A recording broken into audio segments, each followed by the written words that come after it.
bonjour à tout le monde, bonjour à toutes les personnes présentes sur Zoom et bonjour aussi à celles qui nous suivent depuis Telegram.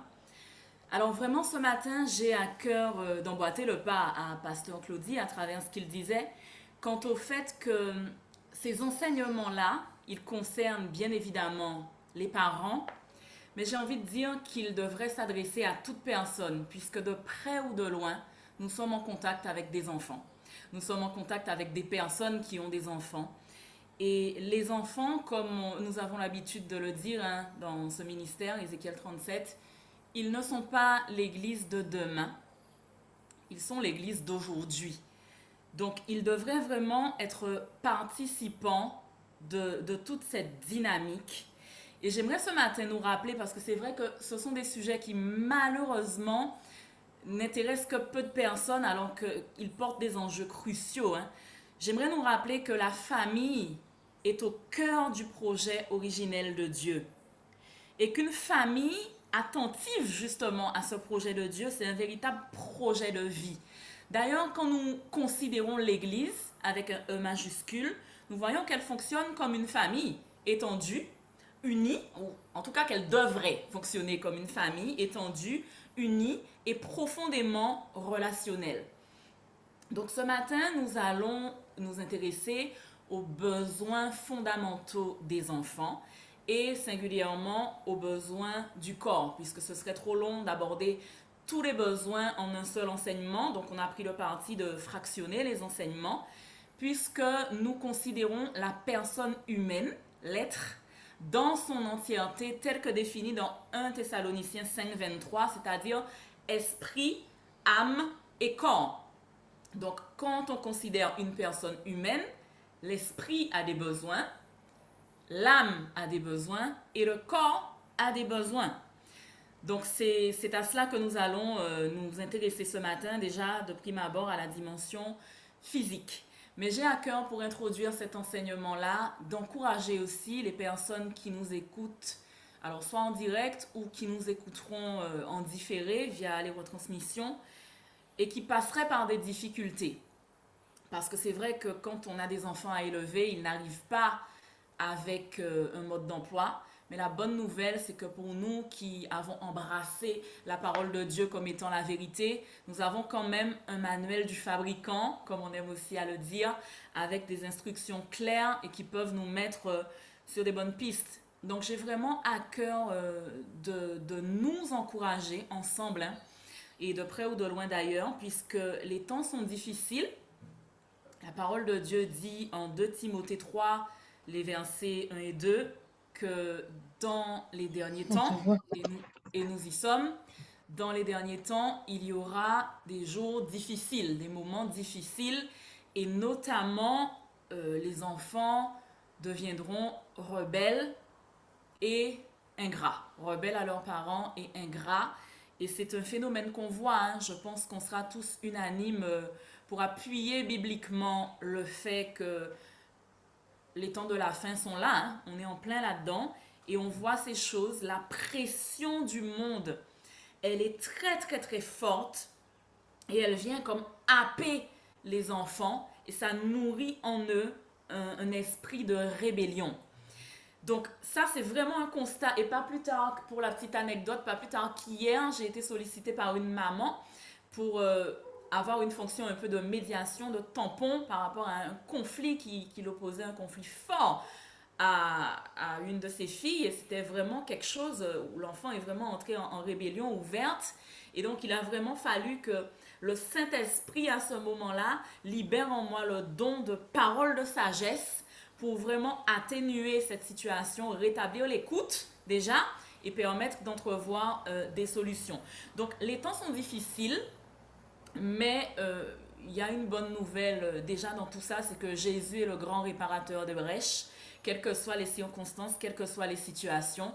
Et j'aimerais vraiment nous rappeler cette promesse de Psaume 126, versets 5 et 6, que ceux qui sèment avec larmes vont moissonner avec des chants de triomphe. Je vais quand même la lire et la lire vraiment comme un décret pour nous parents qui faisons face aux défis de la parentalité mais le chemin est rocailleux, hein. On ne va pas se leurrer et ce n'est pas non plus parce que moi je prends la parole en tant que pédagogue, en tant que personne qui se positionne dans la transmission, que je suis exempte de difficultés par rapport aux questions de parentalité non plus.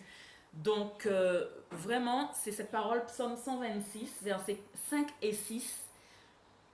Ceux qui sèment avec larmes moissonneront avec chant d'allégresse. Celui qui marche en pleurant quand il porte la semence revient avec allégresse quand il porte ses gerbes. Donc, soyez vraiment encouragés par rapport à tout cela. Dieu est un Dieu d'alliance et quelles que soient les difficultés que nos yeux peuvent voir, nous sommes un peuple de foi. Nous marchons non par la vue, mais par la foi et Dieu a promis de bénir notre postérité. Il a promis, il y a des promesses dans le prophète Ésaïe, on peut lire: tous tes fils seront disciples de l'Éternel et grande sera la postérité de tes fils. Il y a des promesses d'alliance de paix sur notre postérité. Donc emparons-nous de ces promesses-là au cœur du combat, au fort de la bataille, et délivrons-les comme des décrets vraiment prophétiques sur la vie de nos enfants, sur la vie de nos petits-enfants, sur la vie des enfants qui nous côtoient, jusqu'à ce que cette foi appelle à l'existence les choses qui ne sont pas encore comme si elles étaient et qu'elles se manifestent, qu'elles se corporisent dans notre réalité. Donc vraiment, j'avais à cœur de dire ça. J'espère que je parle à quelqu'un de près ou de loin qui passe par des difficultés dans la sphère, dans la parentalité et qui est encouragé avec ça. Donc mon positionnement aussi ce matin, hein, il s'inscrit en droite ligne d'une obéissance à la parole de Dieu qui est dans le livre de Tite 2 et qui demande aux femmes qui ont acquis un certain degré de maturité, d'expérience, d'expertise, d'entrer dans la transmission pour communiquer, notamment aux autres femmes, des pistes pour leur apprendre à aimer leurs enfants. Donc si vous regardez en Tite 2, vous allez trouver ce verset-là, que je paraphrase un peu, mais on aurait tendance à se dire qu'instinctivement, une maman, elle aime intuitivement son enfant déjà. Donc de base, oui. Mais si la parole de Dieu nous enjoint à entrer dans une dynamique de transmission, c'est qu'il y a quand même quelque chose que les femmes d'expérience ont à donner aux autres pour leur épargner certaines erreurs. On peut apprendre de l'expérience des autres, on peut apprendre des erreurs des autres, on peut apprendre de l'autre parce que l'autre personne a un bagage que nous, on n'a pas et qui vient nous enrichir et nous permettre de faire notamment de bons choix aussi dans le fonctionnement d'ensemble. Donc, on envisage les besoins du corps puisque on a dit que l'être humain est formé de manière tridimensionnelle, esprit, âme et corps, et donc la négligence d'un aspect entraînerait bien évidemment un déséquilibre de l'ensemble.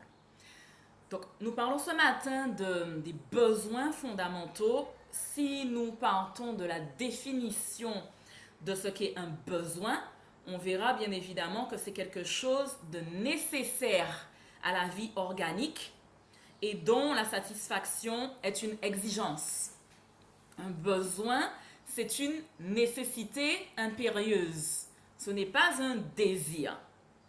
Donc, par rapport aux besoins du corps, ce matin, nous allons en recenser 4 et on va ponctuer chaque étape par vos interventions. Hein. N'hésitez pas à noter les apports que vous pouvez en tirer, à noter aussi les questions que vous pourriez avoir. Et après chaque étape, on va ponctuer l'enseignement d'interaction pour que ça reste dynamique et articulé. Donc, les besoins du corps, on disait qu'on en a recensé 4. Bien évidemment, nous avons la nourriture, le sommeil, le soin. Dans le soin, je vais inclure la propreté et la santé. Et aussi, oui, l'hygiène, voilà exactement. Et aussi un environnement adapté. Donc, bien évidemment, nous allons appuyer notre enseignement par la parole de Dieu. Et nous irons en Genèse chapitre 33, qui va vraiment, et il y a un verset en particulier, c'est le verset 13, qui va servir de soubassement à tout cet enseignement sur les besoins fondamentaux de l'enfant. Et ce verset, pour moi, il ne s'épuise pas. Donc, en Genèse 33, on ne va pas lire tout le chapitre, mais il est question d'une réconciliation entre Jacob et son frère Ésaü. À un moment donné du parcours relationnel entre Jacob et Ésaü, il y a eu bisbille, il y a eu divergence de vue. Et le chapitre 33 de la Genèse nous relate un rapprochement relationnel entre ces deux frères qui vont se retrouver et qui sont ravis et enchantés de ces retrouvailles. Vous prendrez le temps de lire, mais il y a quelque chose qui saute tout de suite aux yeux, c'est que Jacob ne va pas seul à la rencontre de son frère, qu'il est ravi de revoir, mais il prend tous les enfants et ils vont monter, rencontrer Ésaü. Donc, ils sont tout à la joie et à l'effusion des retrouvailles. Et à un moment donné, Ésaü, dans son enthousiasme, va proposer à son frère de l'accompagner en un certain endroit. En l'occurrence, une région montagneuse qui s'appelle Séhir. Et le verset 13, franchement, c'est la réponse de Jacob, mais ce verset est empreint d'une telle sagesse. Jacob répond à Ésaü, je pense, une leçon de vie pour nous tous.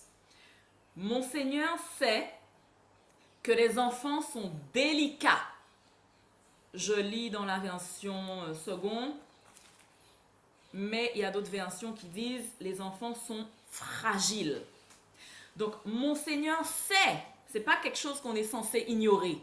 Mon Seigneur sait que les enfants sont délicats, fragiles, et que j'ai des brebis et des vaches qui allaitent. Si l'on forçait leur marche un seul jour, tout le troupeau périrait. Que mon Seigneur prenne les devants sur son serviteur, et moi, je suivrai lentement au pas du troupeau qui me précédera et au pas des enfants, jusqu'à ce que j'arrive chez mon Seigneur à Séhir.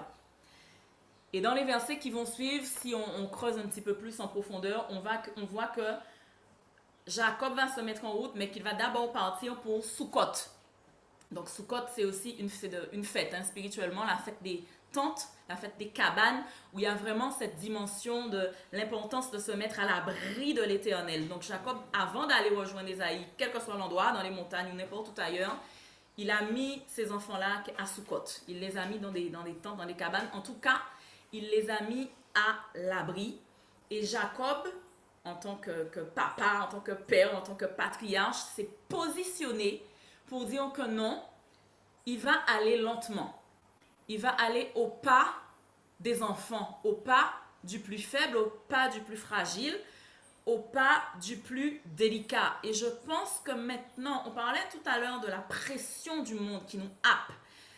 Je pense que maintenant, puisqu'elle nous happe aussi d'une autre manière que par l'esprit de rébellion qui peut alimenter les jeunes, les ados, les enfants, etc., elle nous happe aussi dans le fait de courir après des choses, quelles qu'elles soient. La société de consommation a happé beaucoup d'entre nous aussi, donc on est en train de tourner du matin au soir comme un hamster dans une roue, et en fait on n'a plus le temps pour ces enfants, on n'a plus le temps, ou on n'a plus envie non plus de dire bon ben slow down, je vais me poser un peu, et puis on ira plus lentement dans certaines choses, on va aller au pas des enfants. Ils ont besoin de temps, ils ont besoin qu'on soit délicat avec eux, ils ont besoin qu'on prenne un temps pour eux. On va ralentir sur les choses un peu superflues, on va ralentir sur ci, on va ralentir sur ça, et on va dégager plus de temps pour notre vie de famille, pour vraiment être en phase, en symbiose, en cohérence, en adéquation avec le rythme, le pas de nos enfants. C'est quelque chose que maintenant on ne sait plus faire. C'est quelque chose qu'on a des difficultés à mettre en œuvre, et malheureusement, les conséquences de ça peuvent être très préjudiciables. Comme j'aime à le répéter, comprendre l'enfant, c'est l'aimer. Donc, on va voir à travers cet enseignement, par rapport aux besoins vitaux, comment établir des rythmes, comment établir des routines qui soient respectueuses justement du pas des enfants, comme l'a dit Jacob, et comment en être participant, comment se rendre disponible pour faire certaines choses avec nos enfants. mettre en place des rituels, donner de la rythmique, une organisation circadienne de la journée dans le temps. Et tout cela, ça va nous permettre de ne pas être démissionnaires, ne pas être démissionnaires de ce mandat premier que Dieu nous a donné, qui est de manifester sa gloire à travers les familles. Pour cela, il va falloir instaurer un cadre, puisque le cadre, à défaut d'être rigide, est quand même structurant. Donc l'enfant, contrairement aussi à certaines idéologies très prégnantes maintenant qui sont véhiculées, l'enfant n'a pas à décider de tout et poser un cadre à l'enfant, lui imposer des règles, ce n'est pas être rigide, au contraire, c'est l'aimer, puisque si on considère les choses, comme j'aime bien dire, à un niveau méta et dans un sens plus large, ces limites-là, elles vont permettre à notre enfant, à nos enfants, d'entrer dans une démarche de foi. Parce qu'avec Dieu, on ne fait pas ce qu'on veut. Et on a un gros problème aussi maintenant par les temps qui courent, c'est que même au sein de l'Église avec un E majuscule, chacun veut faire ce qu'il veut, comme il veut, quand il veut. Et bon, c'est un problème que le peuple de Dieu a rencontré aussi à travers les âges, notamment à la période des rois en Israël, où la Bible nous dit chacun faisait ce qui lui semblait bon. Il n'y avait plus de cadre. Et donc, je crois que c'est dans les Proverbes, en tout cas, qui dit que quand il n'y a pas un cadre, le peuple, il est sans frein. Et l'une des raisons pour lesquelles, et là c'est vraiment la pédagogue qui parle, la société d'aujourd'hui est devenue une poudrière, c'est parce qu'on a sapé l'autorité. Et comment on a sapé l'autorité? Ben, c'est en enlevant les cadres. La Bible nous dit ne déplace pas la borne ancienne que tes pères ont posée. On a déplacé toutes les bornes et on s'est retrouvé dans une société d'inversion de valeurs. Donc, beaucoup de choses sont parties de très bonnes intentions. Ça, c'est pas dans la parole de Dieu, c'est une maxime populaire, mais qui dit que le chemin de l'enfer est pavé de bonnes intentions. Beaucoup de choses sont parties de bonnes intentions, mais en tout état de cause, le résultat est là. Nous avons évolué vers une société d'inversion de valeurs par rapport à la société d'il y a 30-40 ans en arrière, où les valeurs chrétiennes étaient le fondement de cette société-là. Donc, on a retourné ces fondations-là avec le résultat qu'on a aujourd'hui. Donc, on va entrer dans le vif du sujet, hein, parce que je pourrais beaucoup m'étaler, il y a tellement de choses intéressantes à dire. Et on va commencer, on va parler de l'alimentation. Donc ça, c'est le premier besoin fondamental qu'on va envisager. Et après, on va interagir ensemble. Donc, au niveau de l'alimentation de l'enfant, déjà d'un point de vue très pratique, je ne peux que préconiser, alors je sais qu'on est tous pris par nos quotidiens respectifs, et je suis d'ailleurs la première à plaider coupable, mais c'est important qu'il y ait un temps de présence parentale au moment où l'enfant prend ses repas. D'être avec l'enfant au moment où il mange. Moi, j'ai fondé une école, je pense que la plupart d'entre vous, vous savez. Et en fait, elle est très atypique, cette école, puisque c'est le canevas de Dieu qu'on suit à la lettre. Et c'est ce qui fait sa réussite d'ailleurs. Et dans ces particularités, il y a le fait qu'on mange avec les enfants. Nous, les enseignantes, les maîtresses, on mange avec eux. Et en fait, ça nous permet de connaître ces enfants-là, d'entendre les conversations, d'avoir part à ces conversations, de connaître ce qui émaille leur quotidien, de les aider, de les encourager, de les recadrer aussi, parce que des fois au moment des repas, mais ça y va, hein, comme on dit. Donc de les éduquer tout simplement. Le temps de présence parentale au moment des repas, ou le temps de présence en tout cas, est très très important. D'ailleurs, le moment du repas, le moment où on va manger ensemble, parce qu'autour du manger et du boire, il y a tout cet aspect de communion. Et je vais venir sur la dimension spirituelle de ce que je suis en train de dire juste après, je vais étoffer. Mais ça permet une meilleure cohésion familiale. Ça permet de tisser des liens forts. Et d'ailleurs, des études ont démontré que manger avec ses enfants permet de diminuer leur stress parce que à travers la favorisation de l'interaction sociale avec ses parents, l'enfant va être sécurisé, tout simplement. Il va se sentir sécure ça va augmenter son sentiment d'appartenance et ça va contribuer à un impact psychologique positif. Et au niveau spirituel, quand on analyse ça, c'est aussi... Donc la réalité physique, matérielle, est une illustration de cette vérité spirituelle, puisque au niveau spirituel, quand on voit quand Jésus a parlé de cette dimension de la communion avec Dieu, dans l'intimité, il prend l'image du souper. Quand il dit qu'il se tient à la porte et qu'il frappe, dans cette métaphore, hein, c'est ce que j'aime avec le Seigneur, ça a été son langage métaphorique, les paraboles, les images pour parler à l'intelligence humaine, rien de mieux. Donc cette porte qui est la porte de notre cœur, à laquelle le Seigneur vient toquer, qu'est-ce qu'il nous promet en fait? C'est un souper en tête à tête. Donc il y a vraiment quelque chose qui se passe dans cette dimension de prendre un repas ensemble avec quelqu'un et notamment avec son enfant. Donc, c'est bien d'être là quand l'enfant mange et pas qu'il soit seul, tout seul, peut-être devant sa télé sans personne, ou voilà. Donc, c'est important. À un niveau beaucoup plus basique, c'est intéressant aussi de partager des outils. Donc, par rapport à l'alimentation, si vous avez besoin d'outils pratiques, vous pouvez taper dans votre moteur de recherche Pyramide alimentaire Kids et vous aurez un guide visuel avec des conseils diététiques pour une alimentation équilibrée en termes de proportions et d'apports nutritifs. Ça, c'est pour l'aspect pratique de ce besoin qui est le besoin de s'alimenter, qui est l'alimentation. Par contre, j'aimerais mettre en exergue un point d'attention par rapport à ce besoin. C'est un point d'attention parce que la méconnaissance, l'ignorance de ce point précis a occasionné des ravages. Et Dieu merci, la science progresse, on a des apports que nos parents, nos grands-parents n'avaient pas, dont nous disposons aujourd'hui. Les moyens d'accès, les canaux d'accès à l'information aussi se multiplient. Donc on a des données que nos parents, nos grands-parents n'avaient pas. Mais malgré tout, comme Dieu lui-même a dit, le peuple périt parce qu'il lui manque la connaissance. Le manque de connaissance, quel qu'il soit, génère toujours une perte, une déperdition de quelque chose.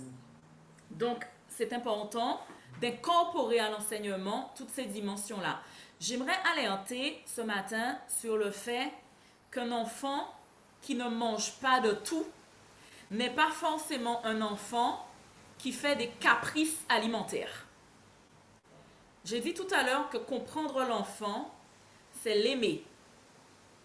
Et j'aimerais ce matin parler d'un syndrome très méconnu, mais pourtant beaucoup plus largement répandu que ce que l'on pourrait supposer, qui s'appelle la dysoralité sensorielle. Et ça, c'est important de le savoir.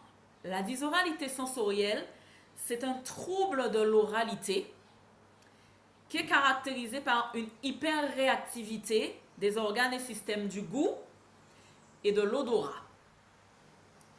Ça veut dire que l'enfant, il va avoir une intolérance aux textures. Par exemple, s'il met une banane dans la bouche, ça va lui faire une réaction bizarre. Certaines odeurs, le cerveau ne va pas les percevoir comme nous, donc il va les décomposer ou il va les associer autrement, ou les sentir plus fort ou différemment. Voilà. Ça s'appelle l'hyperesthésie olfactive.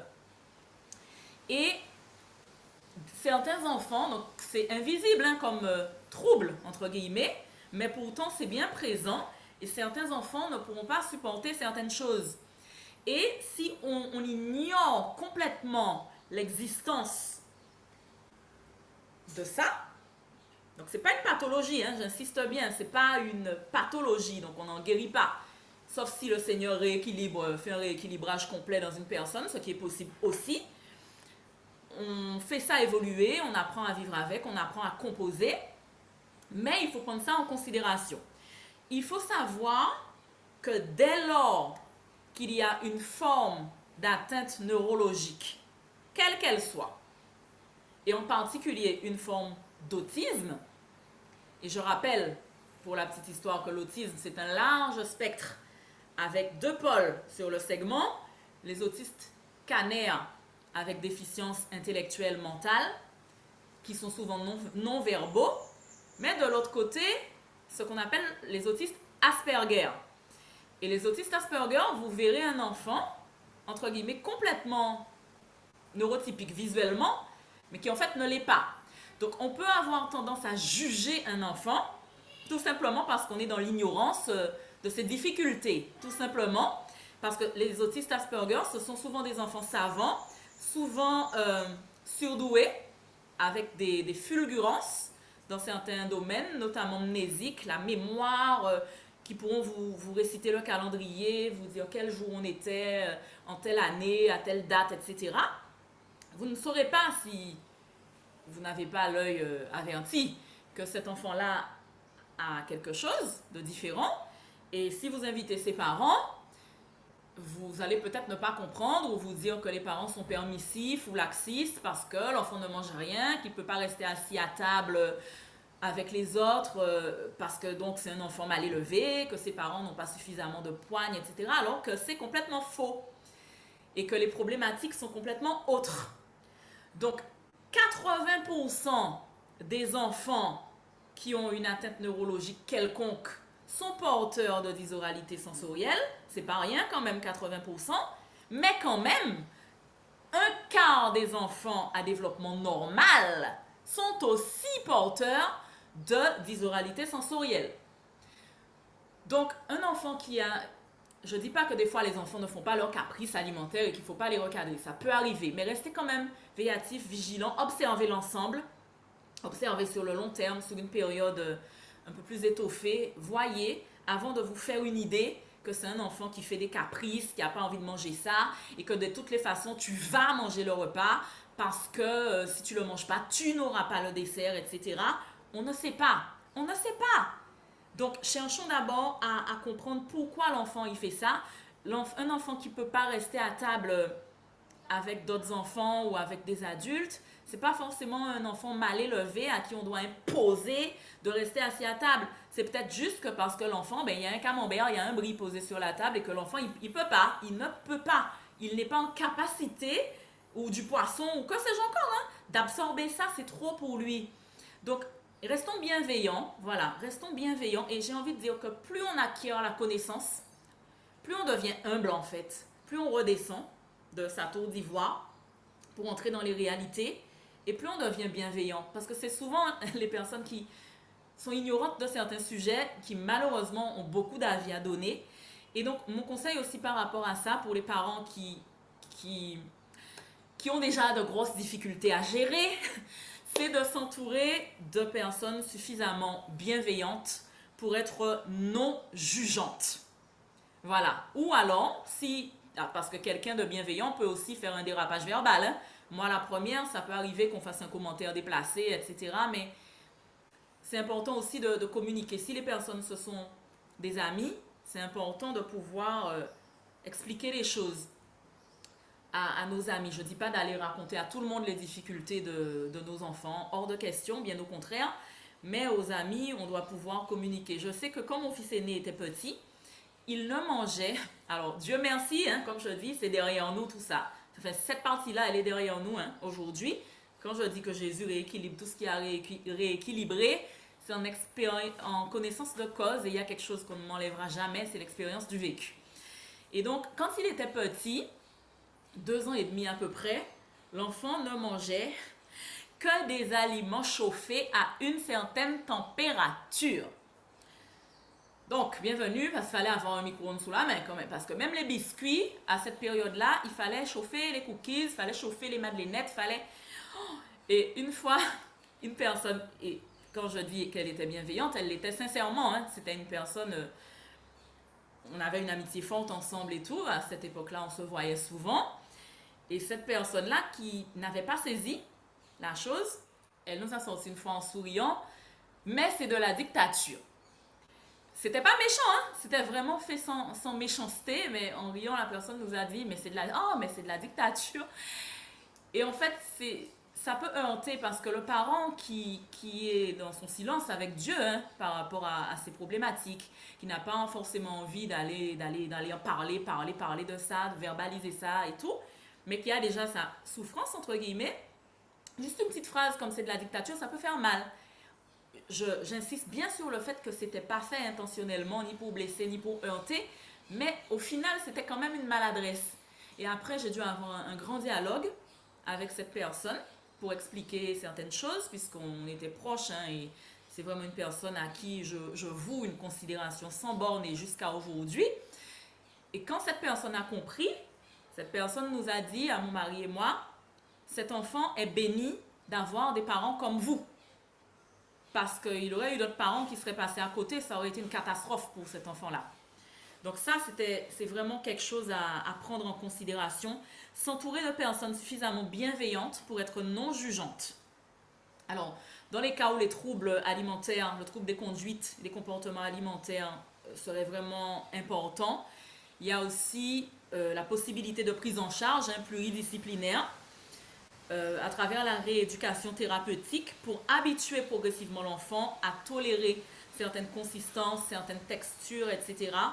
Donc, je porte aussi à votre information et à votre connaissance qu'il y a des orthophonistes spécialistes du syndrome de dysoralité sensorielle. Donc, s'il y en a parmi vous qui sont concernés ou si ce message fait son petit bonhomme de chemin sur le net et qu'il tombe ou que quelqu'un tombe là-dessus et que cette personne serait concernée, Dieu connaît toutes choses et sait pourquoi. Il y a aussi cette possibilité de faire prendre l'enfant en charge par un professionnel spécialisé des troubles de l'oralité, ça existe. Donc c'est une option. Et si l'enfant mange à la cantine, eh bien ramener sa lunchbox. Moi j'ai une petite école, pas beaucoup d'enfants on va dire par rapport aux représentations habituelles qu'on a de l'école, mais j'ai quand même 2 enfants qui ont une alimentation très invariable. Et donc les parents m'avaient prévenu de cet état de fait, même plus, hein, j'en ai peut-être même 4 qui ont une alimentation assez invariable. Et j'ai dit, moi, dès lors que l'enfant n'est pas carencé, moi, ça ne me dérange pas s'il mange la même chose tous les midis à l'école, dès lors qu'il mange. Parce que si... Et j'ai dit aux parents, c'est pas la peine de payer un service traiteur ou quoi que ce soit, alors que l'enfant ne va pas toucher. Rien qu'à l'odeur, il est gêné, il ne peut pas toucher, il ne mange pas. On a un enfant fatigué parce que à 3 heures de l'après-midi, il n'a pas déjeuné, donc la cognition, ça se fait plus correctement et tout. Donc les enfants ramènent et ils mangent. Bon, voilà, il faut bien sûr compenser, hein, soit avec de la complémentation, des vitamines. Maintenant, ça passe sous forme de gummies.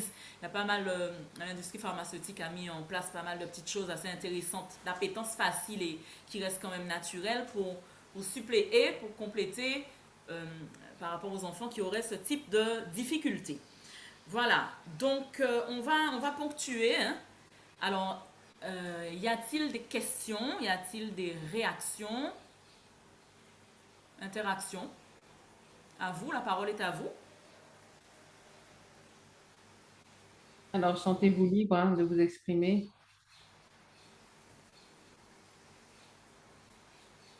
Est-ce qu'il y a des questions par rapport à l'alimentation des enfants? Oui, c'est pas une question, hein. Vous me recevez? Oui, Oui, oui, oui.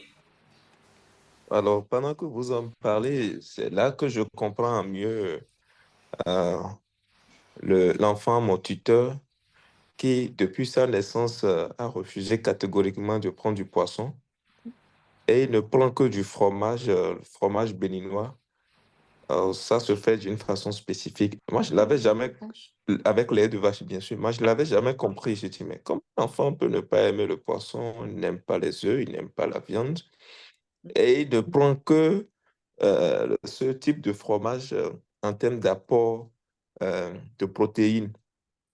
Alors, je comprends que c'était moi le problème, ce n'était pas lui. Ça paraissait bizarre parce que le fait de prendre du fromage qui est fait à base Esther, on ne te reçoit plus. les autres viandes, ça paraissait bizarre.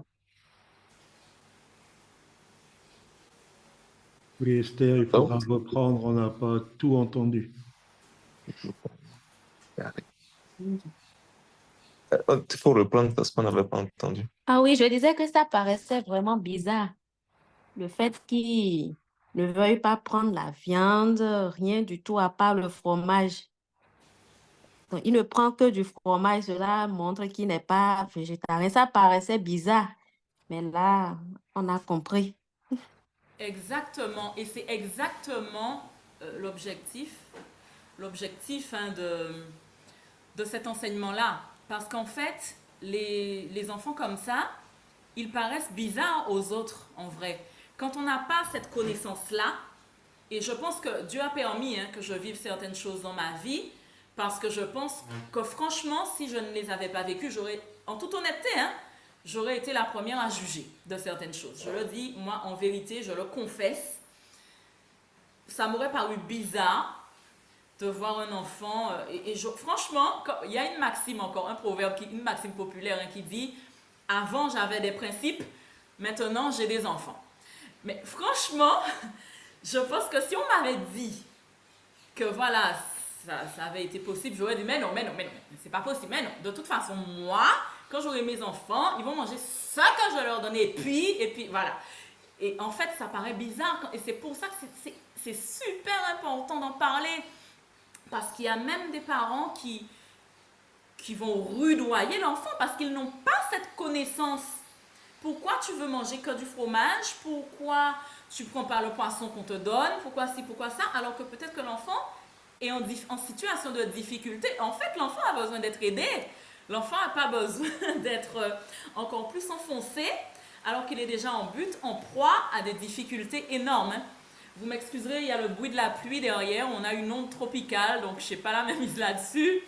Enfin si, peut-être, comme le prophète Élie, je pourrais commander aux éléments, mais j'espère que vous ne serez pas dérangés par un bruit de fond. Au pire, ça me donnera, ou au mieux, un fond sonore pour agrémenter leurs propos. Donc Xavier et Esther, effectivement, et peut-être que ce sera vous aussi après que le Seigneur va sensibiliser, utiliser pour sensibiliser les parents de cet enfant-là, petit à petit, qu'il vous donne les bons mots, qu'il vous donne la parole de sagesse, pour accompagner cette famille-là, puisque vous évoluez au contact de l'enfant et de ses parents, du coup. Puisque moi, j'avais lu un témoignage, ça m'avait vraiment impacté. C'est pas une fille chrétienne, hein. C'est une fille, alors c'est une savante, hein. La fille, elle est écrivain, elle est auteure, elle est prof à Cagnes ou à Hippocagne. C'est une agrégée de lettres, docteur S-lettres, une tête. Et la fille raconte dans un de ses ouvrages que quand elle était petite, elle avait ce syndrome-là, mais en fait tout le monde trouvait ça bizarre et personne ne comprenait en fait au fond la réalité de ce qu'elle vivait intérieurement par rapport à ça. Et une fois à la cantine, on lui a imposé un plat de lentilles. Et rien que par rapport à l'imposition, pour vous dire jusqu'où ça peut aller, hein, de ce plat de lentilles qu'on l'a forcé à manger, ça a détraqué quelque chose au niveau de sa structure psychique et ça a mis en elle les prémices d'une anorexie mentale qu'elle a développée par la suite, peu d'années après, au moment de son adolescence. Et cette anorexie mentale l'a amenée dans une sphère de morbidité où la fille raconte ça dans son témoignage, hein, et comme je vous dis, c'est pas une chrétienne. Et elle était tellement dans cette dynamique morbide qu'elle allait se réfugier dans des cimetières. Et elle explique que tout ça est parti d'un plat de lentilles qu'on l'avait obligée à manger en pensant qu'elle était en train de faire un caprice. Donc c'est important pour moi de prêcher ces messages-là dans l'onction. C'est des choses basiques, hein. On parle du manger, on parle du boire, on parle du dodo, etc. Mais j'ai envie que vous compreniez que ce sont des choses profondément spirituelles parce que Dieu ne met pas des compartiments comme ça. Dieu veut nous bénir dans toutes les dimensions de notre être et au final, tout est spirituel. Voilà, nous sommes à l'image de Dieu, donc il faut qu'on appréhende les choses autrement. Et rien que ça a eu sur cette personne-là qui a rendu ce témoignage-là des conséquences spirituelles néfastes. Puisque elle, en l'occurrence, malheureusement, elle ne connaissait pas ou ne connaît pas encore, j'en sais rien, le Seigneur. Mais au moment du témoignage, pas. Donc, c'est tout ça pour dire jusqu'où ça peut aller et comment l'ennemi de nos âmes, l'ennemi de Dieu d'abord, l'ennemi de nos âmes ensuite, va faire feu de tout bois pour détruire la vie d'un enfant. Et en fait, lui imposer quelque chose alors qu'on ne l'a pas compris à ce niveau-là, en tout cas, c'est blesser son âme. C'est blesser son âme finalement. Donc que Dieu vous encourage vraiment. Et il y a aussi l'aspect budgétaire. Parfois, quand on a des enfants différents, eh ben, il faut prévoir plus aussi dans le budget pour accompagner ces enfants-là. Je suis désolée de le dire aussi franchement, mais c'est vrai, ne serait-ce que pour l'alimentation. Peut-être vous parliez du fromage Xavier et Esther, peut-être que c'est plus cher, peut-être parce que chez nous, par exemple, le fromage est très cher en Guadeloupe. Quand on compare le fromage avec le fromage au prix auquel on le paye en France hexagonale, franchement, voilà, ça marche. Donc, il y a des petites choses comme ça, peut-être payer pour une scolarisation privée qui puisse être vraiment plus sur mesure que dans le moule classique. Enfin, il y a beaucoup de choses qui vont entrer en ligne de mire, mais que Dieu nous donne la sagesse de gérer les ressources. Et puis, j'ai envie de dire une chose aussi. Dieu multiplie les pains et Dieu multiplie le poisson. Et je le dis franchement avec foi. Voilà. Donc, au niveau de l'alimentation, voilà, nous, on remet tout ça à Dieu et j'espère vraiment que cette première partie vous a outillé. Donc, on va sans plus tarder passer à la deuxième étape Je qui est voudrais celle juste faire du sommet. Oui, s'il y a d'autres interventions, elles sont un petit bienvenues. bémol. Oui, Alors, dans le sens que la connaissance va libérer certains parents, c'est une très bonne chose. Libérer certainement certains enfants, c'est une très bonne chose. Mais aussi, je voudrais pas, et c'est pour ça que je fais un peu ce bémol, que certains utilisent cette connaissance pour cacher des choses qui doivent changer. Et où il y a une acceptation de l'enfant tyran, parce que ça existe aussi, oui, bien sûr. euh, en se cachant derrière ce genre de choses. Et je voudrais mettre aussi en avant ce principe qu'on n'a pas tous les tenants, tous les aboutissants. C'est pour ça qu'il ne faut pas juger. Il faut être à l'écoute, savoir écouter, savoir chercher Dieu pour discerner avant de se positionner dans un extrême. Parce on a besoin de s'équilibrer. Voilà ce que je voulais dire. Merci pour, en tout cas, cette première partie, Michael. Ouais, je crois, Oui, je ne sais pas si Rudy et Armand voulaient poser une question peut-être. Ben non, ben nous, donc notre fils a un petit garçon qui est autiste, il a 11 ans, et c'est vrai que pour le faire manger, c'est C'est quelquefois, la galère. c'est la galère. Il veut manger que du filet américain, d'un petit stick de poisson, ça il mange, mais pour le reste, Des pâtes. Mais des alors, il pâtes, faut que tout soit blanc. il Si faut que- c'est pas blanc, si c'est coloré, ah ben, il ne mange pas. et oui, les nous, couleurs. Oui, oui, oui, aussi visuellement, c'est vrai. J'ai pas abordé l'aspect des couleurs, mais il y a aussi l'aspect de la couleur. Si ben, c'est pas blanc, voilà, ou alors Ah, si c'est blanc, il va pas toucher, ça dépend. Mhm. ben, à part ça, à part qu'il est un petit peu solitaire, il est hyper sage et hyper gentil. Bien sûr. Et même les bonbons, il ne les mange pas, hein. On a essayé de lui donner pour avoir plus de vitamines. Mais lui, il n'aime pas les bonbons. Si les Mhm. chips. Oui, oui, mais ça n'est pas les petits bonbons comme ça, Ouais, là. Fruits, tout ça, lui, il ne veut pas. non. Donc, c'est vraiment compliqué, hein, de Ah lui oui, c'est pas donner évident, hein. des vitamines. Mais on n'engueule pas, hein. Et ses parents vont lui chercher du fer américain, du gouda qu'il aime bien aussi. À l'école, on se demandait quoi d'ailleurs? On a posé la question à l'histoire. Lester, on lui a demandé s'il ne fait, si avec ça manger chez lui. Ben non, c'est ça qu'il veut manger, rien d'autre. Il veut manger que ça. Ou sinon, il vient avec ses tartines, il ne les mange pas. Ma question, Michael, c'est est-ce qu'avec Pyramide Alimentaire Kids, ça peut aider, par exemple, pour les personnes comme Rudy Armand qui ont un petit-fils autiste? C'est-à-dire il faut piocher petit à petit là-dedans et pas tout introduire en même temps. Essayez par exemple dans la pyramide alimentaire Kids de prendre deux, trois petites choses sur la semaine parce qu'il ne faut pas trop introduire. Il y a des fois ce qu'on appelle la néophobie alimentaire. Par rapport à Woody et à Armand, l'enfant il peut avoir aussi une néophobie alimentaire, la peur des nouveaux aliments. Donc petit à petit, piocher parmi les préconisations de la pyramide alimentaire Kids tel ou tel aliment et lui proposer, mais trouver la manière de lui proposer. Les enfants autistes, ils ont certains centres d'intérêt, on appelle ça les centres d'intérêt restreints et répétitifs. Je ne sais pas ce qu'il aime, le petit-fils de Rudy et Armand, mais il y en a qui aiment les voitures, il y en a qui aiment les nombres, etc. Donc si on lui propose des brocolis et qu'il est passionné par les voitures, faire en sorte de dessiner une voiture dans l'assiette avec des brocolis. Prendre des petites choses de la pyramide alimentaire Kids et les amener dans son univers, parce qu'ils ont leur univers. Si c'est les nombres, ben tu mets les asperges en forme de 1, de 2, et rentrer dans son univers pour prendre des éléments de cette pyramide alimentaire Kids et lui proposer. Et là, ça peut petit à petit susciter une appétence et donner envie à l'enfant de goûter. Et en goûtant, il peut se rendre compte qu'il aime ça et il a découvert un nouvel aliment. Juste, tu voudrais intervenir, rebondir. J'adhère à ce qu'a dit Pasteur Claudie par rapport au bémol, par rapport à l'enfant tyran. Je pense que c'est très important. Alors, je suis claire sur le fait qu'on ne va pas nier la différence d'un enfant, mais je suis aussi claire sur le fait que l'enfant doit savoir que même s'il est différent, il vit dans une société. Et de toute façon, différent ou pas différent, tôt ou tard, la société va confronter tout le monde. Tout le monde devra se confronter à la société.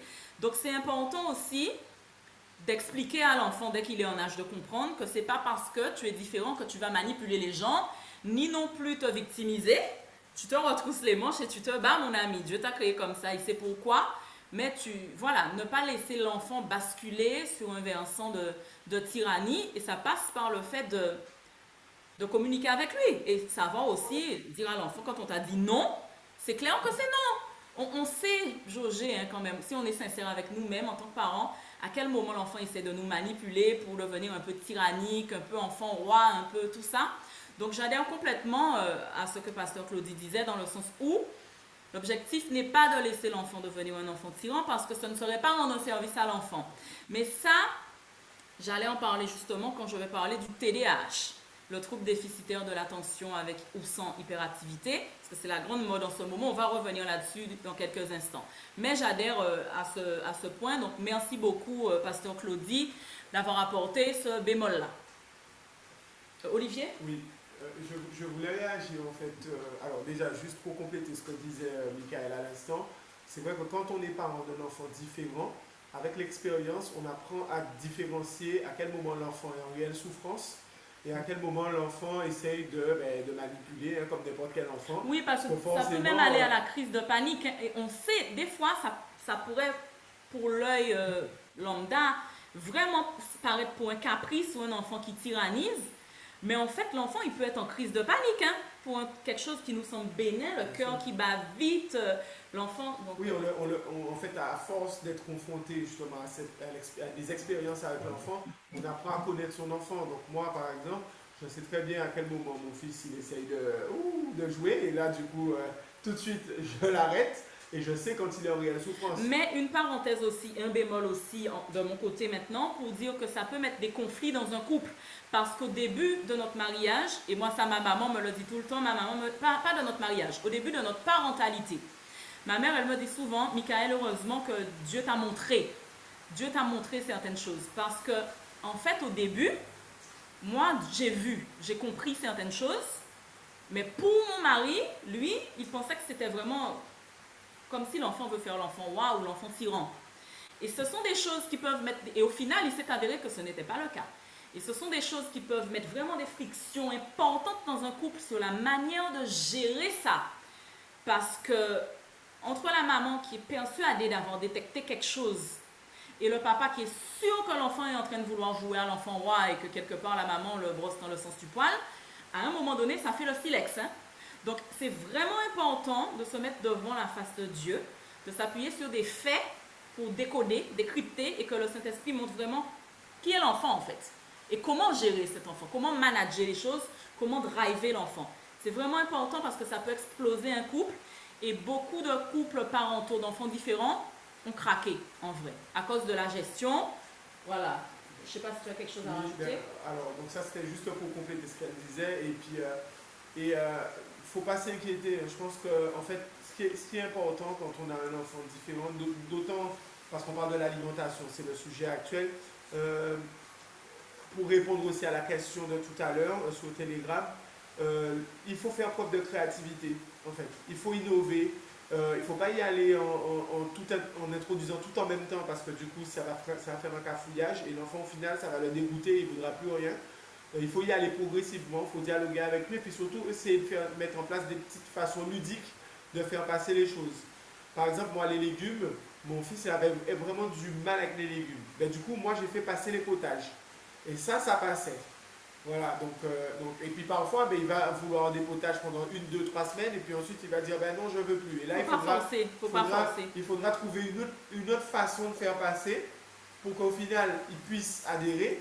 Et il y a des manières auxquelles il va adhérer, et il va y adhérer pour toujours, en fait, au final. Parce que du coup, ça sera... Par exemple, les fruits, Voilà. en smoothie. Les smoothies, là, hop, on peut y aller, en veux-tu, en voilà. Le Mon smoothie, fils, c'est bon. aucun problème avec ça. Mais manger le même fruit, ça peut être différent parce que la texture, c'est des petites choses comme ça. Et au final, l'apport en nutriments, il est le même, hein, parce qu'un fruit, Oui. c'est un fruit croqué. Au final, s'il est consommé dans les 24 heures, c'est exactement la même chose en termes d'apport. Alors, justement, au sujet des couples, donc 2, 3 petits principes. De toute façon, on sait très bien que les 2 gros sujets de dispute dans le couple, c'est les enfants et l'argent. Donc, ne vous disputez jamais devant les enfants. Ça, je pense que c'est un principe qu'il faut vraiment adopter. Ne jamais montrer son désaccord parce que ça va renforcer la fissure que quelquefois l'enfant veut créer. Et toujours dialoguer dans le calme pour essayer de rapprocher les avis et pas rester cantonné sur nos positions. Si on est ensemble, c'est pour qu'il y ait 2 regards sur une situation. Et ces 2 regards vont donner quelque chose de beaucoup plus précis qu'un seul regard. Amen. Mais pour ça, il faut bien discuter dans une atmosphère de calme. C'est pour ça qu'on conseille que les couples prennent au moins une demi-journée, si pas une par semaine, pour cette discussion et qu'ils prennent le temps de se faire un resto ou une balade et de pouvoir être dans cette atmosphère pour pouvoir discuter de ce genre de choses. Amen. Amen. Amen. Amen. Sandra avait levé la main. Oui, j'ai levé la main parce qu'en fait, bon, moi j'ai vécu 18 ans en France, hein, en tout, mais enfin, je pense que c'est aussi des problèmes de société, c'est-à-dire que c'est l'aspect très occidentalisé de la relation aux enfants par rapport à leur alimentation. Alors qu'ici en Afrique, malheureusement, les 3/4 de la population, ici en tout cas là où je vis, sont dans la pauvreté. Donc, j'ai jamais vu de cas, par exemple, d'anorexie ou de boulimie ou des enfants vraiment qui font des caprices pour manger. Parce que, bon, disons que les 3/4 des familles n'ont pas forcément les moyens d'offrir 3 repas par jour tout simplement à leurs enfants.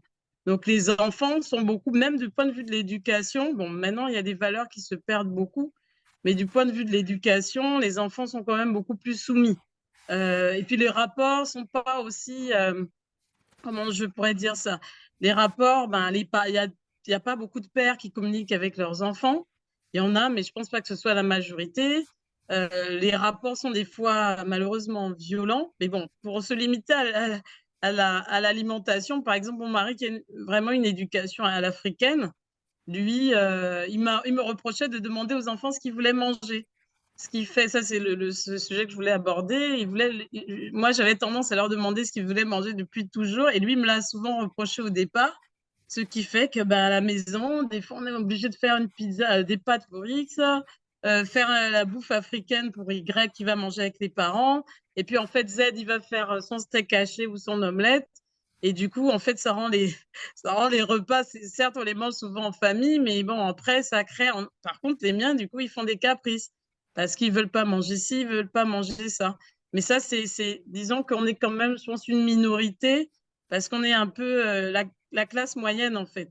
Mais les 3/4 des gens qui sont de classe sociale beaucoup plus, comment dirais-je, le terme m'échappe, défavorisés, ben, il y a beaucoup moins de troubles alimentaires, hein. Il y a beaucoup moins. Les enfants sont plus simples dans leur relation à la nourriture, en fait. Ou alors ils sont moins recensés parce que c'est neurologique, j'ai envie de dire. Le trouble, il est neurologique de base. C'est peut-être les caprices alors qu'ils sont plus rares, alors. Parce que, ça certainement. Je pense, Ça fort certainement. Je crois aussi, ça fort certainement. Et même l'anorexie, hein. Même l'anorexie, ici, j'ai vécu quand même très longtemps. J'ai vécu jusqu'à 13 ans en Afrique. À l'âge de 13 ans, après, je suis partie. Et je vis ici depuis 12 ans. Donc, en tout, j'ai vécu en Afrique 25 ans de ma vie. honnêtement, j'ai jamais rencontré d'anorexique ici ou de boulimique. Les boulimiques, c'était des Africains qui ont vécu en Occident. Donc, Là, en effet, peut-être que l'aspect neurologique, là, il est universel, mais l'aspect caprice qui est beaucoup plus courant, franchement, ici, c'est pas évident de ah trouver oui, dans non, les mais classes. ça c'est fort possible, hein, parce qu'il y a tout le contexte, tous les paramètres sociétaux qui font que je pense l'aspect caprice, il sera gommé d'office parce que de toute façon, il ne va pas y avoir le choix. Mais quand je parlais d'anorexie, je parlais singulièrement d'anorexie. Alors, je ne parle pas de filles qui, pour des raisons purement esthétiques, se trouvent trop grosses alors qu'elles pèsent 25 kilos. Ça, c'est sûr que tu rapportes ça sur le continent africain, tu vas pas avoir ce problème-là, ça c'est clair. Là, je parlais d'anorexie mentale qui a découlé d'une atypie neurologique qui, en l'occurrence, c'était le syndrome d'Asperger. Et là, maintenant, par contre, un enfant qui a une atypie neurologique, qu'il soit en Chine, au Japon, en Afrique, aux États-Unis ou peu importe, ben là, voilà. Et ces enfants-là, je pense par contre, ils vont avoir certaines difficultés, mais qui ne vont pas être prises en considération, comme tu disais, Sandra, puisque quand il n'y a pas le choix, il n'y a pas le choix, mais ils vont souffrir. Et c'est la raison pour laquelle on démocratise l'enseignement, et s'il y en a qui peuvent aider à droite, à gauche, en fonction de leurs moyens, dans leur sphère d'influence, bon, ils ont l'information. Mais je te rejoins sur le fait que, au niveau du caprice, effectivement, la relation n'étant pas la même, les données sociétales n'étant pas les mêmes, ça va estomper, tu vas pas te trouver trop grosse parce que tu pèses 35 kilos ou à l'inverse, voilà, aller acheter des aliments pour manger. Tu pourras pas faire ça. Donc oui, je rejoins complètement cet aspect-là, mais quand même à nuancer avec le fait que neurologiquement, une atteinte est une atteinte, quelle que soit la latitude. Là, je pense qu'on est d'accord aussi. Xavier? Oui, bon, sinon, nous, on a souvent, le cas qu'on a surtout, c'est le cas de la boulimie. Il y en a plein. J'en ai même récupéré un chez moi ici qu'on est en train de gérer avec mon épouse actuellement, Ah oui? l'enfant de mon jeune frère. Donc, c'est des cas qu'on retrouve. Mais le problème, c'est que à cause de la situation que décrivait Sandra tout à l'heure, la pauvreté extrême dans laquelle vivent certaines familles, c'est des choses auxquelles on ne veut pas vraiment prêter attention. En fait, on n'a même pas la connaissance pour pouvoir y prêter attention. C'est ça. Donc, c'est celui qui est conscient du problème et qui vient dans le milieu, qui se rend compte que vraiment il y a un problème qui se pose. Parce que ceux qui sont dans la situation ne savent même pas qu'ils sont dans une situation problème. Vous voyez. Et là où peut-être la famille Landry va faire une petite adaptation pour que ça soit très utile pour nous, c'est de comprendre le fonctionnement de la famille dans des sociétés africaines. Sandra a essayé d'aborder ça un peu. En réalité, quand vous êtes... la situation familiale en Afrique est subdivisée globalement en trois parties. La première partie, c'est lorsque vous êtes dans une famille de type monogamie.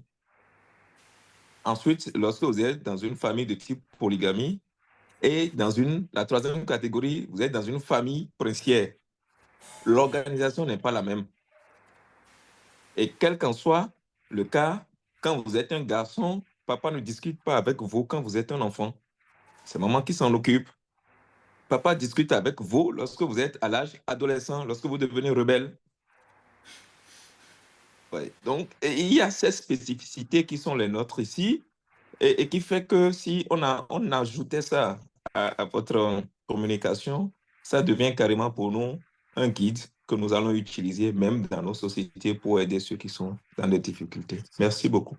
Mais merci Seigneur pour votre présence, puisque là c'est vous qui nous donnez les apports que nous on ne peut pas avoir, puisqu'on ne vit pas vos réalités. Donc merci Seigneur pour la présence de Sandra, Xavier, Esther, qui viennent justement apporter le complément pour qu'on puisse tous avoir ce guide qui va nous permettre justement de prêcher non pas une culture, mais de prêcher le royaume de Dieu.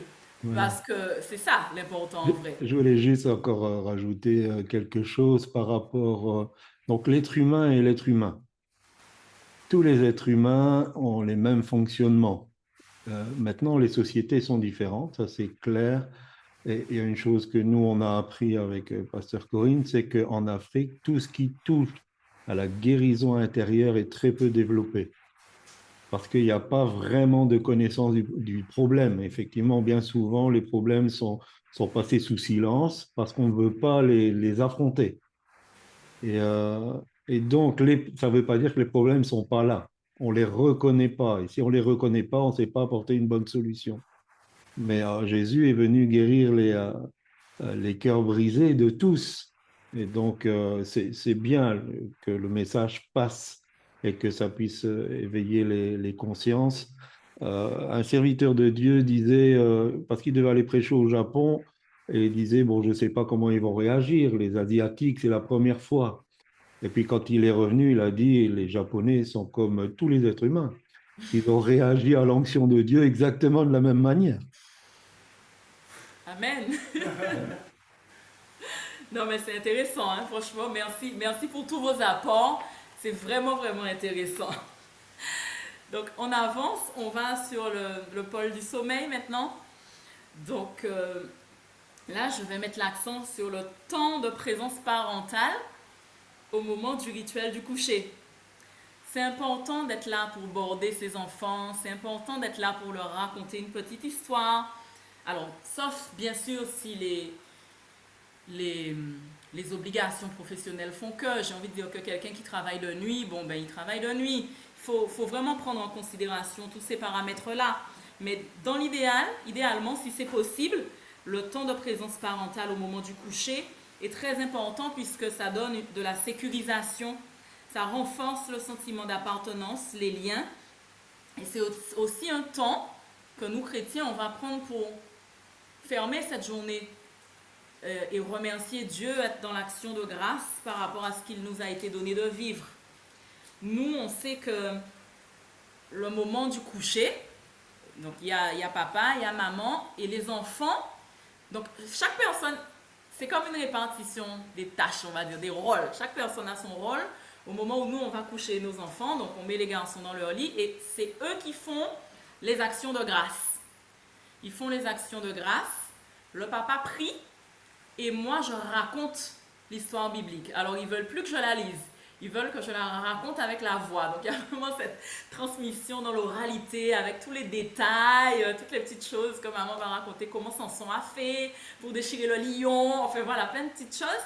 Mais ils savent que eux, dès qu'il est 20h30, ils nous appellent, papa, maman, c'est l'heure des actions de grâce. Parce qu'ils savent qu'à 20h30, c'est les actions de grâce et on va au lit.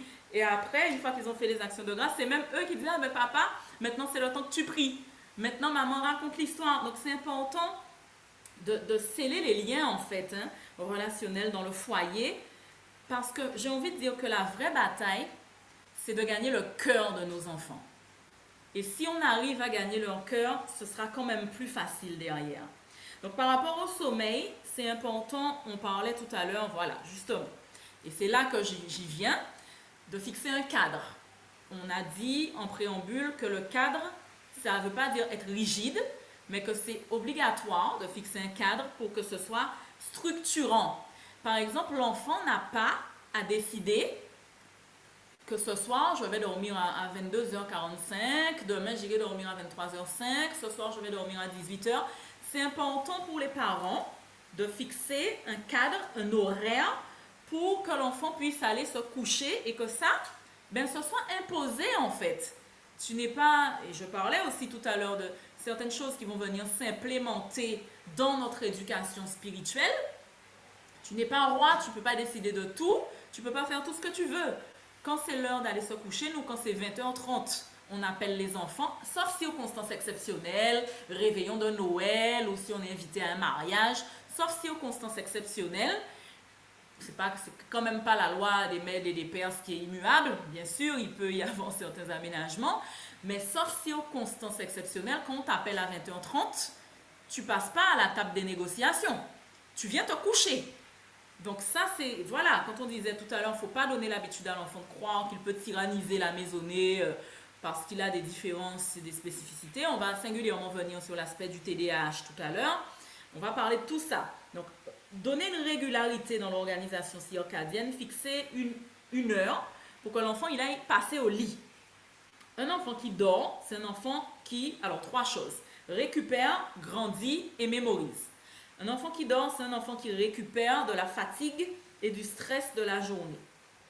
C'est un enfant qui grandit. Pourquoi? Parce que l'hormone de croissance, c'est pendant le sommeil qu'elle va être sécrétée. Donc, si le sommeil est de mauvaise qualité, l'hormone de croissance va être altérée. Donc, c'est un enfant qui va avoir une croissance un peu compromise, un peu délicate. Et pendant le sommeil, l'enfant mémorise parce que c'est pendant ce temps-là que le cerveau, il classe, il range tous les apprentissages de la journée pendant que l'enfant dort. Le cerveau va les ranger. Là, ce sont des données scientifiques. Hein? Et le corps de l'enfant va aussi se renforcer contre les virus. Parce que la nuit, le taux de globules blancs, donc les défenses, hein, l'immunité, le taux de globules blancs pendant la nuit, pendant le temps de sommeil, il est à son maximum. Donc l'organisme va entrer en défense et s'il y a un petit virus qui passe, si l'enfant a un bon sommeil, l'organisme va être plus à même de réagir. Donc un outil, on a parlé de la pyramide alimentaire Kids pour aider pour l'alimentation. Il y a aussi un outil pour une bonne nuit de sommeil. C'est un tableau qui s'appelle le temps de sommeil par âge. Si vous tapez tableau du temps de sommeil par âge, vous aurez un tableau qui va vous recenser les tranches d'âge et en fonction de l'âge à laquelle, enfin, l'âge auquel est votre enfant, ça va vous dire combien de temps de sommeil il lui faut et le tableau va aussi donc du coup vous dire à quelle heure il devrait aller se coucher. Donc ça peut même être intéressant de l'imprimer, de plastifier ça et de coller ça dans la chambre. Comme ça l'enfant même il intègre, il incorpore certaines choses. Alors, voilà. Là aussi il y a un point d'attention. Comme j'ai fait un point d'attention pour l'alimentation avec tout ce qui est neurologique, je reste vraiment sur le neurologique hein, parce que heureusement que vous êtes là, heureusement que nous sommes ensemble. Les aspects culturels multiples, je ne peux pas les porter toute seule puisque je ne suis pas familière de tous les fonctionnements culturels.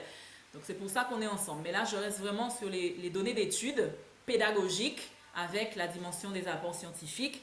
Et je mets, alors, un double point d'attention, on va expliquer. Les difficultés d'endormissement, là aussi, elles ne sont pas forcément un caprice. Les difficultés d'endormissement, elles peuvent être la partie émergée d'un iceberg qui a une partie immergée qui est le TDAH. Trouble déficitaire de l'attention avec hyperactivité. À partir du moment où un enfant est TDAH, vraiment, c'est toute l'architecture de son sommeil qui est touchée. Parce qu'en fait, il faut savoir, ça aussi c'est quelque chose dont il faut avoir connaissance, que troubles du sommeil et troubles de l'attention sont liés au déficit du même système qui est le système dopaminergique. Tout simplement.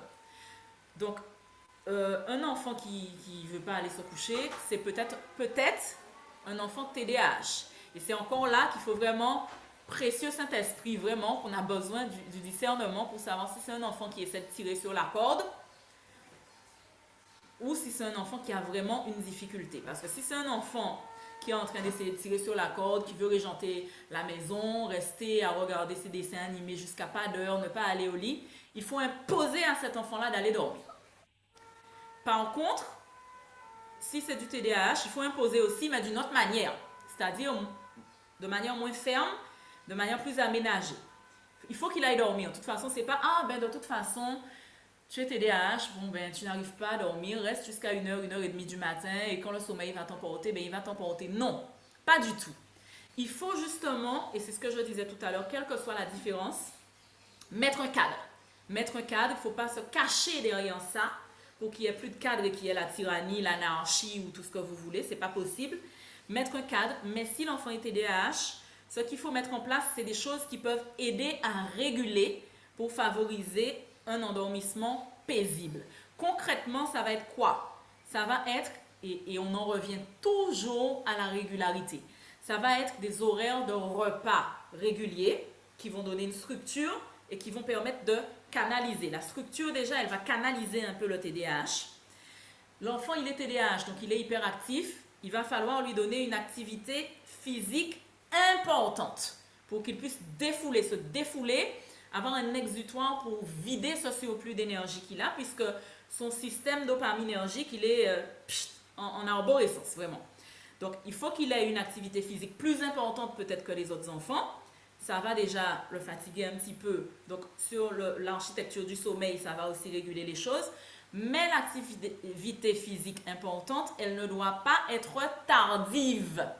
Parce que si elle est tardive, ça va produire l'effet inverse. C'est-à-dire que si on le met au sport à 18h30 et qu'il doit aller se coucher à 20h30, à 20h30, il sera encore plus surexcité. Donc, on lui fait faire son sport à 16h30 après l'école. Voilà, il se défoule, il fait son foot, il fait son basket, il fait son vélo, il fait tout ce qu'il y a à faire. Ça va le vider un peu de toute cette énergie et ça va favoriser. Donc, régularité dans l'horaire des repas, régularité dans l'activité physique importante et soutenue, mais non tardive, et le fait de rafraîchir la chambre.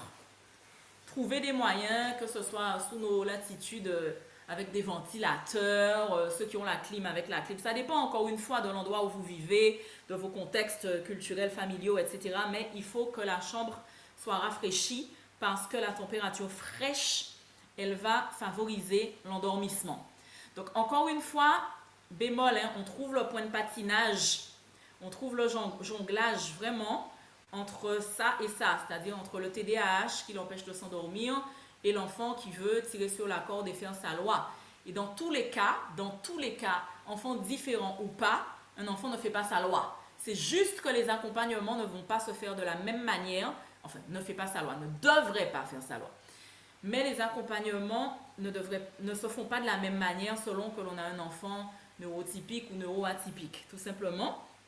Et quand on parlait aussi dans le verset de Genèse 33, de marcher au pas de l'enfant, c'est important aussi que les communautés chrétiennes intègrent cet aspect des choses, notamment à travers le fait de ne pas spiritualiser la réunionnite aiguë, comme on l'appelle, où il faut que les enfants suivent. Nous, on a connu, hein, mon mari et moi, on a connu ça, des communautés chrétiennes, où il y avait des réunions tout le temps, programme. Les enfants n'avaient pas de possibilité régulière de dîner correctement, hein. Ils avaient 2-3 petites choses, un casse-croûte là, qui mangeait comme ça sur une chaise, il y en a qui s'endormaient sur 2 chaises collées, etc. C'était très soutenu en termes de rythme, en termes d'intensité. Les enfants, ils étaient épuisés, et on se disait il y a quelque temps que parmi tous ces enfants-là, qu'on a connus, il n'y en avait pas vraiment qui avaient suivi le Seigneur. Parmi tous ces enfants qui ont été un petit peu trimballés, entre guillemets, un peu victimes du système, et on a spiritualisé ça parce qu'on a tendance à se dire, mais c'est pour Dieu. Et on n'arrive pas à dire comme Jacob, mais la communauté devrait aussi faire l'effort parfois d'avancer au rythme du plus faible, au rythme du plus lent. Il y a des enfants, donc on ne va pas mettre des programmes qui se terminent à 21h30, 22h, alors que les gens habitent à je ne sais pas combien de kilomètres de chez eux et que les enfants ont école le lendemain matin. Donc il faut quand même rester modéré, rester équilibré dans cet aspect des choses où il faut que les enfants suivent, alors que physiologiquement, rythmiquement, ce n'est pas leur temporalité. Ils ne peuvent pas suivre, ils tombent de sommeil, ils sont fatigués, etc. Donc quand même respecter le fait que les enfants le lendemain soient scolarisés, que les enfants ont besoin de se coucher tôt, d'avoir leur quota de sommeil pour récupérer, pour être en forme le lendemain. Et tout ça revient au fait de faire de la vie de famille une priorité. Nos engagements divers et variés n'ont pas à supplanter le temps qu'on pourrait aussi passer le temps avec nos enfants, le temps pour que la famille puisse se retrouver ensemble. Franchement, je peux vous dire que moi, dans ma vie, j'ai eu toutes sortes de sollicitations. Mais tant que mes enfants étaient petits, on ne m'aurait pas vu à droite, à gauche, en train de courir après toutes sortes de choses. Et mes enfants, les miens que j'ai faits, je n'ai pas le temps de m'en occuper. Donc parfois, décliner certaines propositions, parce que l'ennemi aussi, comme on dit aussi ici souvent à Z37M, quand il n'arrive pas à nous arrêter, il nous pousse. Et en nous poussant dans toutes sortes de choses, on peut déserter l'essentiel. Donc restons prudents par rapport à tout ça, et que les pères reprennent leur sacerdoce royal dans la famille, notamment à travers le culte de famille, parce que c'est une semence formatrice qu'ils vont libérer dans la vie de leurs enfants. Est-ce qu'il y a des réactions par rapport à cette question du sommeil, du TDAH? Et je précise, attention, j'insiste bien sur la question du TDAH, voilà. Maintenant, c'est devenu une mode. Donc, Un enfant qui fait n'importe quoi, qui va chez les gens, qui fait n'importe quoi, qui se tient pas bien, qui saute sur les canapés, c'est pas forcément un enfant TDAH. Ça peut être tout simplement un enfant qu'il faut recadrer et faire rester en place et recadrer avec fermeté. Et des fois, même s'il est TDAH, parce que moi j'ai quelques élèves TDAH, il faut les recadrer aussi. Et avec un bon recadrage, il faut doser. Il faut leur permettre peut-être d'avoir un ballon pour bouger, parce qu'au pupitre, ils ne peuvent pas trop rester. C'est vraiment neurologique, encore une fois. Il faut aménager, mais les règles sont les règles. Et au bout d'un moment, quand on sent même que l'enfant joue, parce qu'il sait qu'il est TDAH, donc il essaie un peu d'en surjouer, stop, là tu t'arrêtes, tu arrêtes. Et c'est vraiment le Saint-Esprit, enfin, c'est par l'observation, bien sûr, dans la pratique. C'est en connaissant bien l'enfant, donc il faut passer du temps avec lui pour le connaître, pour savoir quand est-ce qu'il surjoue et quand est-ce qu'effectivement il est victime de certaines choses. Donc il faut vraiment voir quand est-ce qu'il faut recadrer et quand est-ce que, bon voilà, c'est indépendant de sa volonté. Mais maintenant, c'est la grande mode. Maintenant, si l'enfant il est juste pénible et mal appris, on va tout de suite penser au TDAH, alors que pas forcément. Et que même ça se gère avec le bon environnement. On va revenir tout à l'heure sur l'environnement. Mais il faut toujours poser des cadres à un enfant, poser des limites à un enfant.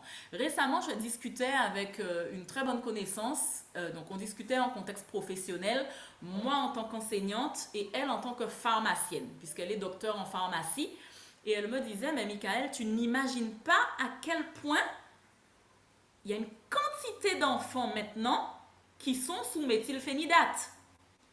C'est la molécule pour traiter le TDAH. Mais en tant que docteur en pharmacie, elle me disait, mais jamais mon fils n'aurait ça. À 8 ans, à 7 ans et demi et tout, il ne serait sous méthylphénidate parce qu'on n'a pas encore de recul sur la méthylphénidate par rapport au cerveau, sur les conduites addictives, l'addictologie, etc., etc. C'est dans des années qu'on aura ce recul-là. Mais tous ces enfants-là, à qui peut-être tout simplement il aurait fallu poser un cadre strict et ferme tout en étant bienveillant, mais qu'on ne leur pose pas ce cadre-là et qu'on les met sous méthylphénidate pour les calmer, personnellement, j'adhère pas. Peut-être que parfois, il faudrait juste, comme je le disais au début, remettre l'autorité à sa place. Moi, il y a des gamins qu'on m'a emmenés en effervescence. En 2 coups de cuillère à peau, ils ont compris que dans l'établissement, il y a 2 choses. Il y a l'amour et l'autorité. Et que les 2 marchent ensemble, la main dans la main, et qu'ils ne pourraient pas passer dans une brèche. Il y a l'amour dans l'école. Donc le gamin, il n'a pas envie de fuir, il n'a pas envie de partir. Par contre, il y a l'autorité, et comme je disais, quand on t'a dit non, tu ne vas pas passer à la table de négociation avec nous, puisque on est des adultes. Tu es un enfant, tu restes dans ta position d'enfant, tu nous respectes. Et on est là pour avoir le fin mot de l'histoire. La folie est attachée au cœur de l'enfant. L'enfant, il ne sait pas encore ce qui est bon pour lui, ce qui n'est pas bon pour lui. Il faut poser un cadre. Et rien que ce cadre-là, ça a déjà fait tellement de bien à certains enfants qui peut-être, s'ils avaient été ailleurs, seraient carrément sous méthylphénidate. Donc, vraiment, encore une fois, à jauger, vraiment à analyser avec la sagesse d'en haut pour voir comment gérer toutes ces situations, mais toujours un cadre. Alors, je vais un petit peu compléter en fait avec un petit témoignage personnel parce que du coup, oui.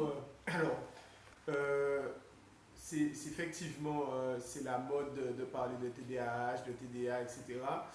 Mais à mon époque, moi quand j'étais enfant, c'était quelque chose qui n'était pas encore connu et je pense très honnêtement qu'avec tous les critères qui sont énoncés, à savoir trouble de l'attention, hyperactivité, un enfant qui bouge dans tous les sens, qui n'arrive pas à se calmer, etc. Je pense très honnêtement, moi en tout cas, avoir été TDAH en tant qu'enfant. Et je pense l'être encore aujourd'hui, mais c'est juste qu'en étant adulte, on développe des mécanismes qui nous permettent justement de vivre tout à fait normalement et voilà, d'avoir une vie tout à fait normale tout en étant TDAH. Et pour vous donner mon petit témoignage personnel, moi en fait, pour me canaliser effectivement, mes parents étaient obligés de m'inscrire au sport. Sauf qu'en fait, un sport ça suffisait pas, donc ils m'en ont inscrit à 2, et 2 sports ça suffisait pas, donc ils m'en ont inscrit à 3. Et du coup, je me retrouvais à faire 3 séances de sport le mercredi après-midi, 3 séances de sport le samedi matin, et d'avoir toujours de l'énergie pour courir dans tous les sens en rentrant à la maison. Donc c'est pour vous dire à quel point c'est particulier, un enfant TDAH. Un enfant TDAH, c'est particulièrement imprévisible parce qu'en fait, il ne voit pas le danger. Et il peut faire des choses complètement Inconsidéré. ahurissantes et inconsidérées, et se mettre lui-même en danger grave, parce qu'il ne voit pas simplement le danger. Pour vous donner une petite anecdote, quand j'étais enfant, j'ai sauté, j'ai enjambé une barrière et je me suis retrouvé en fait avec un bout de verre en fait au milieu du front et j'ai dû être opéré d'urgence, 8 points de suture avec la boîte crânienne fissurée. Enfin, je ne vous raconte pas le carnage que c'était quand même. Et puis d'autres choses, je me suis coincé le genou sous une barrière, enfin j'ai fait des choses, je suis tombé à vélo, je me suis pratiquement déchiré toute la peau, mais c'est vraiment des choses où je ne voyais pas le danger en fait, hein, parce que la particularité du TDAH aussi, c'est qu'on pense qu'on est puissant en fait, et qu'au final on ne va jamais se blesser, donc on prend des risques inconsidérés. Il y a aussi le trouble de l'attention. Alors moi j'ai eu quand même un privilège, c'est que j'étais un enfant très intelligent. Donc, du coup, je pouvais m'en sortir à l'école. J'ai eu une scolarité assez éclectique, on va dire, assez en dents de scie. Mais j'ai toujours pu m'en sortir parce que j'étais un enfant assez débrouillard. Et j'avais une intelligence vive, ce qui fait que j'ai toujours pu réussir à mes examens, j'ai eu mon baccalauréat, j'ai eu mes diplômes, etc. J'ai eu ma licence, etc. Mais j'aurais pu être beaucoup plus brillant si je n'avais pas justement ce côté attention. Je pouvais être en classe et regarder par la fenêtre, être dans les nuages, et mon professeur qui m'appelait Olivier, tu es avec nous, et qui me posait une question exprès, ben, du coup je répondais en fait, et je donnais la bonne réponse. Et lui il se grattait la tête en fait en convoquant mes parents en fin de trimestre et en leur disant, ben, je ne comprends pas, il a toujours la tête dans les nuages, mais dès qu'on l'interroge, il a la bonne réponse. Parce que je pense que j'ai été béni de cette intelligence vive qui fait que j'ai toujours quand même pu m'en sortir malgré ce désavantage par rapport aux autres. Puisque me concentrer à l'époque plus de 10 minutes, c'était hyper compliqué. Rester en place, c'était hyper compliqué. Alors aujourd'hui, en tant qu'adulte, je vis beaucoup mieux avec. Je suis capable de me concentrer, je suis capable de travailler, je suis capable de faire plein de choses. Après, il me faut des temps de décompression. C'est pour ça que, par exemple, je peux travailler 2 heures de façon intensive et puis il me faut 15 minutes pour souffler. Pareil, aujourd'hui, j'arrive beaucoup mieux à me concentrer, mais je n'arrive pas à rester sans rien faire. Donc ça aussi, on le voit sur des toutes petites choses qui peuvent paraître complètement anodines et qui peuvent quand même pas être visibles par tout le monde. Mais quelqu'un qui me fréquente régulièrement, je pense par exemple à mon épouse, elle me dit, Olivier, tu marches. Parce qu'en fait, dès que je suis au téléphone, il faut que je sillonne toute la pièce où je suis, que je marche dans tous les sens. Et j'arrive pas à rester debout avec un téléphone à la main. Oublier son sac. Ou par exemple, oublier mon sac. Ça, c'est systématique. Je peux oublier mon sac au travail. Oh mince, j'ai oublié mon sac. Ou alors je pars, je sais que je vais acheter une baguette et j'arrive devant la boulangerie et je me dis, aïe, j'ai pas mon porte-monnaie. Mais c'est régulier. Ou par exemple, je conduis, elle me dit, on va à tel endroit. Mais moi, la veille, je suis allé à gauche. Donc du coup, je prends instinctivement la direction de gauche. Et Michael qui me dit, mais Olivier, on a dit qu'on va à droite. J'ai dit, ah ouais, ok, d'accord. Et là, une fois que je suis recadré, recalibré, là, tout va bien. Mais il y a des petites choses comme ça, en fait, qui restent encore, en fait. Et c'est pas, très honnêtement, c'est pas gênant. Ça m'empêche pas de vivre. Avec. Voilà, j'apprends à vivre avec. Et puis, il y a des mécanismes d'adaptation qui se mettent en place automatiquement. Et je vis avec sans difficulté. Hein. Mais je pense que si j'étais né à cette époque à laquelle on vit maintenant, je pense que les enseignants ou mes parents ou même, je veux dire, le corps médical auraient tout fait pour me mettre sous Ritaline. L'avantage, je boucle juste, il a un papa qui a travaillé en psychiatrie. Et on l'a vu il y a un mois, peut-être il n'y a pas si longtemps. Et il parlait justement de l'enfance. Il disait qu'il avait remarqué que son fils enfant avait le TDAH, mais bien fort. Mais comme il travaillait en psychiatrie, il nous racontait qu'à l'époque, il y avait déjà un sirop qu'on donnait aux enfants, mais il a toujours refusé de donner ça à son fils et qu'il a vraiment mis en place des choses pour baliser le parcours, pour qu'il puisse développer ses propres mécanismes adaptatifs. Oui. Mais c'est important de savoir quand son enfant a ça, comment le gérer. Et... Ah oui, mon père, il m'a drivé, hein. Il m'a drivé à ce niveau-là. Mais Alors, Pasteur Corinne et moi, on est un peu TDAH aussi parce que on part dans la chambre, on ne sait pas pourquoi on y a été. Donc, voilà, ce genre de choses. Mais bon, alors, On se Michael, rend- c'est très intéressant, mais je pense que ce ne serait pas raisonnable de voir les deux autres points Il encore n'y a pas de souci. aujourd'hui. Je pense qu'on peut plutôt postposer peut-être début juillet si ça te Oui, va. sans problème. J'ai quand même encore une question, alors je ne sais pas s'il faut la mettre là, Mhm. euh, parce que j'ai régulièrement rencontré dans le ministère aussi des aînés qui avaient vécu très mal leur enfance à cause des responsabilités qu'on leur donnait. Ah. Qu'est-ce que tu pourrais dire sur ce sujet? Bon, effectivement, c'est vrai que la société n'étant pas pareille à l'époque, on a des témoignages, hein, nous aussi, dans notre société antillaise, d'aînés qui ont très mal vécu leur enfance parce qu'en fait, ils ont dû se sacrifier et en fait tenir un rôle de parents très tôt. Donc nous aux Antilles, c'était carrément des enfants hein, qui devaient à 8 9 ans partir à la mare avec des seaux pour aller chercher de l'eau, pour faire bouillir de l'eau, pour la consommation courante du ménage, pour faire à manger, etc. Avant de devoir se laver, laver les petits frères, laver les petites sœurs pour les envoyer à l'école, etc., etc., etc. Donc déjà, ils ont été blessés par ça. Et en plus, ce qui souvent revient dans le discours de ces personnes-là qui aujourd'hui sont des personnes âgées, c'est que ceux qui viennent après, les cadets, les benjamins, etc., sont ingrats.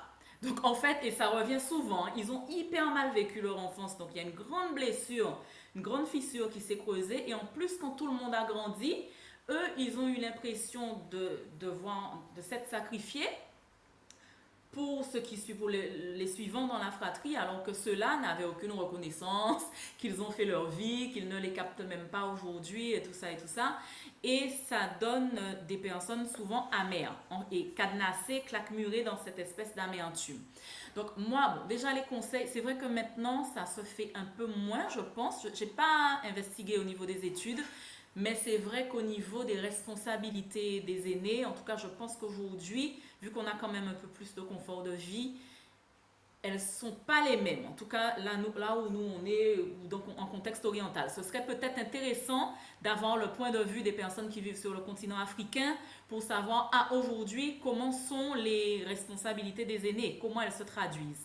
Dans le concret, c'est important, ce que moi je pourrais en dire, c'est important d'avoir des responsabilités, de donner des responsabilités à un aîné, mais c'est important aussi que l'aîné sache qu'il n'a jamais à se substituer à son parent. Il n'a pas à endosser la responsabilité parentale d'enfant qu'il n'a pas fait en fait. C'est un enfant, il n'a pas à gérer comme s'il était le papa ou la maman de ceux qui, pardon, de ceux qui viennent après.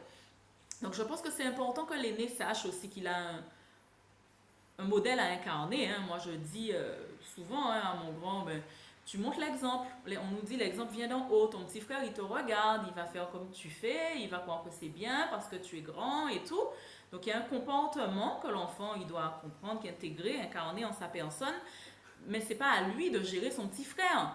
Ça, vraiment, faut pas faire. C'est vraiment, et si vraiment je peux mettre un point d'alerte sur les parents, vraiment faites en sorte que pour vous décharger vous, parce que vous avez une multiplicité de choses à faire, faites en sorte de pas, pour vous décharger vous, donner à l'aîné à porter la responsabilité de la fratrie, mais à travers les corvées.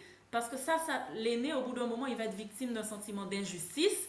Donc, au mieux, faites une répartition des tâches entre tous les enfants et associer chaque enfant aux tâches, alors bien évidemment en fonction de l'âge et du degré de maturité. Donc l'aîné, il peut avoir plus de responsabilités, plus de tâches, certaines qu'on revient à faire et tout, mais il faut bien que l'enfant n'ait pas à intégrer le fait qu'ils doivent porter la responsabilité, assumer en fait les petits frères et les petites sœurs, et bien évidemment après, les petits frères et les petites sœurs vont faire leur vie, et l'aîné va encore se sentir doublement lésé. Et souvent aussi, nous on a eu le cas à travers les témoignages de personnes, et même dans les familles hein, de nos parents et tout, où l'aîné a dû sacrifier ses études.